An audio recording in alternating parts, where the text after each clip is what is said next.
UPA తరపున రాష్ట్రపతి అభ్యర్థిగా పోటీ చేసిన మీరా కుమార్ ఆ ఎన్నికల్లో ఓడిన సరికొత్త రికార్డును క్రియేట్ చేశారు. ఇటీవల ముగిసిన రాష్ట్రపతి ఎన్నికల్లో మొత్తం 10.69 లక్షల ఓట్లకు గాను మీరా కుమార్కు 3.67 లక్షల ఓట్లు పడ్డాయి. ఈ ఎన్నికల్లో ఎన్డీఏ అభ్యర్థి రామ్నాథ్ కోవింద్ విక్టరీ కొట్టిన విషయం తెలిసిందే. సిద్ధాంతమే తన లక్ష్యమని చెప్పి ఎన్నికల్లో దిగిన మీరా కుమార్ ఓడినా తన పేరిట మాత్రం ఓ రికార్డును సొంతం చేసుకున్నారు. బీజేపీని దేశం నుంచి వెళ్లగొట్టండి అంటూ పశ్చిమ బెంగాల్ ముఖ్యమంత్రి తృణమూల్ కాంగ్రెస్ పార్టీ అధినేత్రి విరుచుకుపడ్డారు. చేసిన అన్ని హామీల్లో అన్ని విభాగాల్లో బీజేపీ ప్రభుత్వం విఫలమైందని ఆగ్రహం వ్యక్తం చేశారు.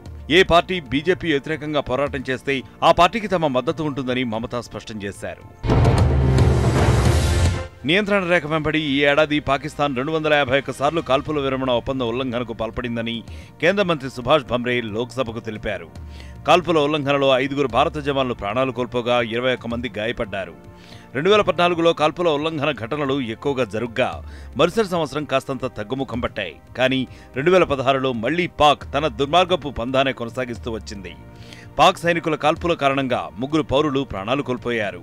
జూలై 11 వరకు పాక్ ఆర్మీ 16 సార్లు సరిహద్దులోకి చొరబడేందుకు ప్రయత్నించినట్లు భారత ఆర్మీ అధికారులు వెల్లడించారు. ఎత్తైన యుద్ధ క్షేత్రాల్లో విధులు నిర్వర్తించే భద్రతా బలగాల కోసం డిఆర్డీఓ కొత్త రకం ఆహార పదార్థాలను అభివృద్ధి చేసింది. మాంసకృతులు అధికంగా ఉండే మటన్ బార్, చికెన్ బిస్కెట్, బడలికలను పోగొట్టే తులసి బార్లను తయారు చేసింది. వీటితో పాటు పోషకాలు ఎక్కువగా ఉండే విధంగా అభివృద్ధి చేసింది. గోరక్ష పేరుతో జరుగుతున్న దారుణ ఘటనలపై సుప్రీంకోర్టు మండిపడింది. చట్టాన్ని ఏ రూపంలో అతిక్రమించినా అలాంటి వారిని కాపాడాల్సిన పని లేదని కేంద్ర రాష్ట్ర ప్రభుత్వాలకు జస్టిస్ దీపక్ మిశ్రా నేతృత్వంలోని ధర్మాసనం సూచించింది.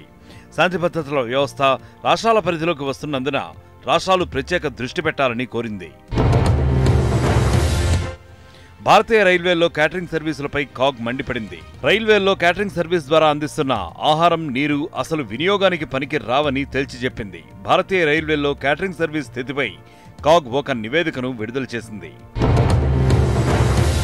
కేంద్ర కార్మిక శాఖ మంత్రి బండారు దత్తాత్రేయ విదేశాంగ మంత్రి సుష్మా స్వరాజ్తో భేటీ అయ్యారు. గల్ఫ్ దేశాల్లో భారత కార్మికుల రక్షణకు సంబంధించి పలు కీలక విషయాలను ఇరువురు సుదీర్ఘంగా చర్చించారు. ఈ సందర్భంగా గల్ఫ్ దేశాల్లో పనిచేస్తున్న భారత కార్మికుల వివరాలు సేకరిస్తున్నామని సుష్మాకు దత్తాత్రేయ తెలిపారు. సరికొత్త జియో ఫోన్ను దాదాపు ఉచితంగా అందించనున్నట్లు ముఖేష్ ప్రకటించారు. అయితే 1500 రూపాయలు డిపాజిట్ చెల్లించాలని, 3 ఏళ్ల తరువాత తిరిగి ఇచ్చేస్తామన్నారు. సరికొత్త జియో ఫోన్ను ఆగస్టు 15న జాతికి అంకితం చేస్తున్నట్లు రిలయన్స్ అధినేత ముఖేష్ ప్రకటించారు. రిలయన్స్ వార్షిక సమావేశంలో తండ్రి ధీరుభాయ్ని గుర్తు చేసుకుంటూ ముఖేష్ అంబానీ భావోద్వేగానికి లోనయ్యారు. దీంతో అదే సమావేశంలో ఉన్న తల్లి కోకిలాబెన్, భార్య నీతా అంబానీలు కన్నీటి పర్యంతమయ్యారు. 1977లో కేవలం 3700 మంది ఉద్యోగులతో మొదలైన రిలయన్స్ ప్రపంచవ్యాప్తంగా 2.5 లక్షల మంది ఉద్యోగులతో మరే సంస్థ సాధించలేని విజయాలు సాధించిందని ముఖేష్ అన్నారు.